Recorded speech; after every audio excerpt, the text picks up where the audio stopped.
Esta es una dramatización inspirada en hechos y registros históricos del siglo XIX. Algunos nombres, situaciones y fechas fueron adaptados con fines narrativos. El propósito de esta obra es educativo y reflexivo, al rescatar la memoria de quienes quedaron fuera de la historia oficial. Atlanta, 1886 AC. El sol de la tarde teñía las calles de un color dorado y polvoriento. Los caballos pasaban lentamente, arrastrando carruajes que levantaban una nube fina de tierra roja. En las aceras, los niños jugaban descalzos, mientras las mujeres lavaban la ropa en grandes cubas de madera. El aire olía a mezcla de azúcar, madera quemada y esperanza. Era una ciudad que renacía de sus propias ruinas, pero no todos podían empezar de nuevo. Apenas 20 años habían pasado desde el fin de la guerra civil. La esclavitud había sido abolida, sí, pero la libertad seguía siendo un concepto frágil. En el sur de Estados Unidos, las heridas no solo eran físicas, sino sociales. Había una línea invisible que separaba a unos de otros, y cruzarla podía costar caro. En medio de esa Atlanta partida en dos, una mujer caminaba cada mañana hacia una pequeña botica del centro. Se llamaba Josephine Collins. Llevaba un delantal blanco que ella misma había cosido y un pañuelo color crema cubría su cabello. Sus pasos eran firmes, pero en su mirada había algo distinto, una mezcla de paciencia y determinación. Josephine no era una mujer común para su tiempo. Tenía una curiosidad infinita y una memoria prodigiosa. Podía recordar el olor exacto de cada planta, el tacto de cada raíz, el sonido que hacía el azúcar cuando comenzaba a caramelizar. Había aprendido todo de su abuela, quien había sido sanadora en una plantación del sur. Su conocimiento de las hierbas era ancestral, transmitido de generación en generación como un acto de resistencia. En cada hoja de menta, en cada corteza de canela, en cada infusión, se escondía un legado de supervivencia. Josephine no solo preparaba remedios, preparaba historia líquida. La farmacia donde trabajaba era un pequeño edificio de ladrillo rojo, con un letrero que decía Pemberton's Apothecary. El interior olía a eucalipto, alcohol y a madera vieja. Frascos de vidrio transparente alineaban los estantes, llenos de líquidos color ámbar, esencias, polvos y ungüentos. El sonido del mortero triturando ingredientes era tan constante como el tic-tac de un reloj. Aquel lugar era su mundo. El dueño, John Pemberton, era un hombre blanco de mediana edad, con bigote espeso y mirada cansada. Veterano de guerra, había perdido mucho más que dinero y estabilidad. Arrastraba una dependencia severa a la morfina, y su obsesión por encontrar un tónico perfecto se había convertido en su única razón para seguir adelante. Soñaba con una fórmula que curara sus dolores y, al mismo tiempo, le diera fortuna. Josephine lo observaba trabajar desde su rincón. A veces pensaba que, más que un farmacéutico, era un alquimista perdido entre sus propios fantasmas, y sin embargo, algo dentro de ella respetaba su perseverancia. Ambos compartían una búsqueda silenciosa. Él buscaba una cura, ella, un propósito. Un día, Pemberton le pidió que preparara un experimento nuevo. En una mezcla de hojas de coca, vino y azúcar. El olor era fuerte, penetrante, casi desagradable. Cuando Josephine probó una gota en la punta de la lengua, sintió amargura pura.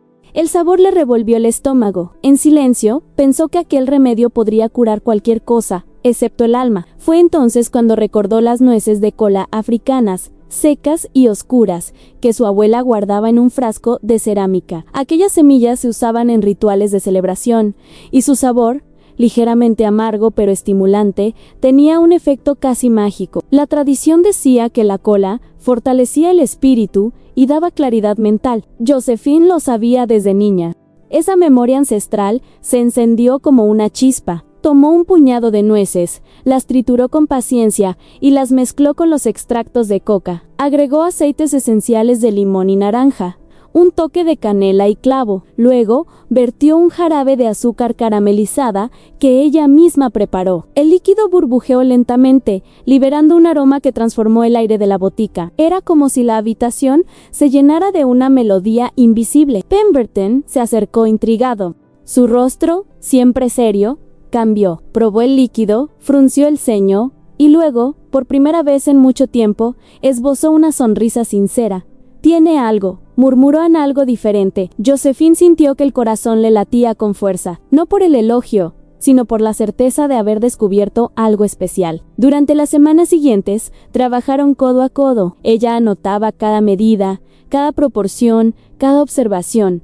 El cuaderno se fue llenando de números, fórmulas y pequeñas frases a más limón. Menos vino en añadir canela. Al final, al probar con agua carbonatada, Anne-Josephine se obsesionó con la textura, el color, la sensación que dejaba en la boca. No buscaba solo una bebida. Buscaba un equilibrio entre fuerza y suavidad, entre medicina y placer, y lo consiguió. Cuando el nuevo elixir estuvo listo, los primeros en probarlo fueron los clientes habituales. Lo pedían curioso, por recomendación, y después de probarlo, regresaban al día siguiente. Decían que los hacía sentir diferentes, con energía, de buen humor. Alguien incluso bromeó diciendo que era una medicina para el alma. Y sin saberlo, esas palabras marcaron el inicio de una revolución. El éxito fue tan rápido que Pemberton comenzó a vender la bebida embotellada. En la etiqueta, el nombre brillaba en Coca-Cola, un nombre que unía las dos palabras que resumían la esencia del producto y que, según algunos testimonios, fue idea de Josephine. El logotipo original, escrito a mano, era simple y elegante. Nadie imaginaba que ese nombre llegaría a todos los rincones del planeta. Pero el reconocimiento no llegó para todos. Cuando Pemberton decidió registrar la fórmula, Josephine esperaba ver su nombre en el documento. Había trabajado cada detalle. Había sido el alma del proceso. Pero cuando él regresó con los papeles, solo había una firma. La suya. Ella lo miró con incredulidad, aunque él desvió la mirada. «Las leyes no lo permiten, Josephine», dijo suavemente. «No te preocupes, te recompensaré». Le entregó $50. Ella los tomó con manos temblorosas. Sabía que no se trataba de dinero, sino de dignidad. Pero también sabía que negarse no era una opción. En el sur de 1886, una mujer negra que desafiaba a un hombre blanco podía desaparecer sin dejar rastro. Así, con una simple firma, su historia quedó sepultada. La bebida que había nacido de su ingenio comenzó a recorrer el país. Los periódicos la describían como la nueva sensación de Atlanta. El nombre de Pemberton aparecía en todas partes, junto a palabras como visionario y genio. Josephine seguía en la botica, llenando frascos, preparando jarabes, viendo cómo su creación se transformaba en oro líquido para otros. Al caer la noche, cuando el local cerraba, ella abría su cuaderno y escribía, no para el mundo, sino para sí misma. Escribía frases que hoy se leerían como poesía. El sabor es alegría en la lengua Nel. Color recuerda a la tierra después de la lluvia, a nada desaparece. Si alguien lo recuerda, quizá, sin saberlo, estaba dejando un testamento invisible. Con el paso de los años, Pemberton enfermó y vendió parte de su fórmula a inversores. Entre ellos, un hombre llamado Asa Candler, quien vio en aquella mezcla un negocio sin límites. Compró los derechos, mejoró la distribución y fundó una empresa que pronto dominaría el mercado. Así nació el imperio. Y así se selló el olvido. Josephine vio cómo las botellas llegaban a otros estados, cómo la bebida se servía en bares y restaurantes. Vio carteles, anuncios y ferias. Cada vez que escuchaba el nombre Coca-Cola, sentía una mezcla de orgullo y tristeza. Sabía que aquella era su creación, su semilla, pero nadie lo sabría. Nunca. A veces, al final del día, guardaba silencio frente a su cuaderno abierto. El viento entraba por la ventana, moviendo las páginas, y ella pensaba en su abuela, en las manos que le enseñaron a mezclar hierbas con fe. Pensaba que, tal vez, algún día alguien leería esas páginas y entendería que su nombre, aunque olvidado por la historia, viviría en cada sorbo del mundo. Murió en 1923, en una casa modesta del sur de Atlanta. Tenía 70 años. Dejó pocas pertenencias, pero su cuaderno, aquel cuaderno marrón, sobrevivió, y en él dormía la historia que la humanidad tardaría más de un siglo en escuchar. El cuaderno de Josephine permaneció oculto durante décadas. Pasó de mano en mano, envuelto en una tela descolorida, guardado entre documentos familiares que nadie se atrevía a tirar. Su existencia era casi un susurro, en un objeto sin valor comercial, pero cargado de memoria, hasta que, a mediados de los años 90, una joven historiadora lo encontró por casualidad, mientras investigaba la vida cotidiana de las mujeres afroamericanas del sur. Se llamaba Patricia Hill, y su pasión era rescatar historias olvidadas. Pasaba horas en los archivos del condado, rodeada de cajas polvorientas y hojas amarillentas que olían a tiempo. Una tarde cualquiera, al abrir una caja sin catalogar, encontró el cuaderno. Las páginas estaban frágiles, casi translúcidas, pero la tinta seguía viva. En la portada se leían recetas y mezcla. Josephine St. Hill comenzó a leer con curiosidad profesional, sin imaginar que estaba sosteniendo una pieza del rompecabezas más inesperado de su carrera. Las fórmulas estaban escritas con detalle obsesivo en cantidades, fechas, observaciones sobre el sabor, el color, el efecto. A medida que pasaba las páginas, su corazón se aceleraba. Encontró referencias a hojas de coca, a nueces de cola, a jarabe de azúcar, las mismas palabras que aparecerían, décadas más tarde, en la patente de una bebida conocida por todo el planeta. La historiadora no lo podía creer. Pensó que tal vez era una coincidencia, pero cuanto más comparaba, más coincidencias encontraba a los mismos ingredientes, la misma época, la misma ciudad y, sobre todo, el mismo apellido, Ann Callens. La investigación acababa de comenzar. Durante meses, Patricia Hale rastreó registros de censos, certificados de defunción, contratos de empleo, notas de prensa y hasta correspondencia privada. Cada hallazgo la acercaba a una historia que nadie había contado. Descubrió que Josephine había trabajado efectivamente en la botica de John Pemberton, aunque nunca como empleada registrada. Los archivos de la época mostraban su nombre en listas informales de ayudantes domésticos. Pero en varios testimonios orales, recogidos por familias negras de Atlanta, aparecía Miss Josephine, la mujer que preparaba tónicos para el señor Pemberton. La evidencia no era jurídica, pero sí humana y poderosa. Era la huella silenciosa de una creadora que el tiempo había querido borrar. Patricia Hill decidió publicar sus hallazgos en una revista académica. El artículo se tituló "En la mano invisible a mujeres afroamericanas en la farmacia del sur del siglo XIX". El texto no acusaba, no señalaba culpables, solo mostraba hechos, documentos, conexiones y una pregunta incómoda: ¿cuántas mujeres como Josephine ayudaron a construir el progreso sin dejar nombre en los libros? El artículo pasó desapercibido al principio. Las grandes editoriales no lo mencionaron. Los medios apenas lo citaron en notas de cultura, pero en los círculos universitarios comenzó a circular como una historia fascinante.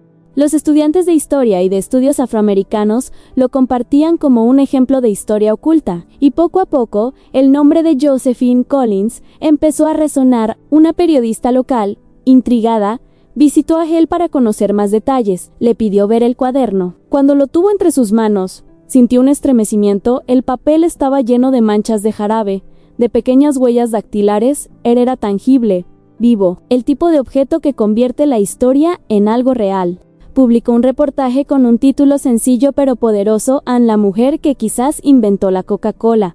El artículo se volvió viral, al menos tan viral como algo podía ser en 1998 en programas de radio. Foros universitarios y comunidades afroamericanas empezaron a debatir la historia. No se trataba de cuestionar una marca, sino de devolverle rostro al anonimato. Sin embargo, la reacción no fue igual en todos los sectores. Algunas voces se mostraron escépticas. ¿Pruebas? ¿Dónde están las pruebas? Otras fueron más duras. Eso suena a teoría conspirativa.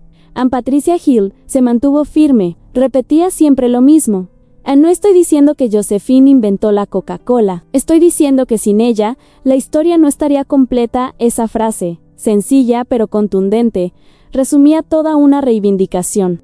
Porque la historia de Josephine no era solo una historia individual, era el reflejo de millones de mujeres invisibles, trabajadoras, curanderas, inventoras y creadoras, cuyas ideas fueron absorbidas por sistemas que no reconocían su valor. Con el paso de los años, el interés creció. En 2015, un grupo de artistas y activistas lanzó una campaña en línea en Digan, su nombre Josephine Collins. El movimiento pedía que la empresa reconociera públicamente su posible aporte histórico y apoyara becas para mujeres afroamericanas en ciencias y química. En cuestión de semanas, la petición reunió más de 2 millones de firmas. La empresa respondió con un comunicado breve: no existen evidencias históricas suficientes para confirmar estas afirmaciones, pero el silencio, en lugar de cerrar el tema, lo amplificó. Porque la gente no pedía veredictos judiciales, pedía memoria.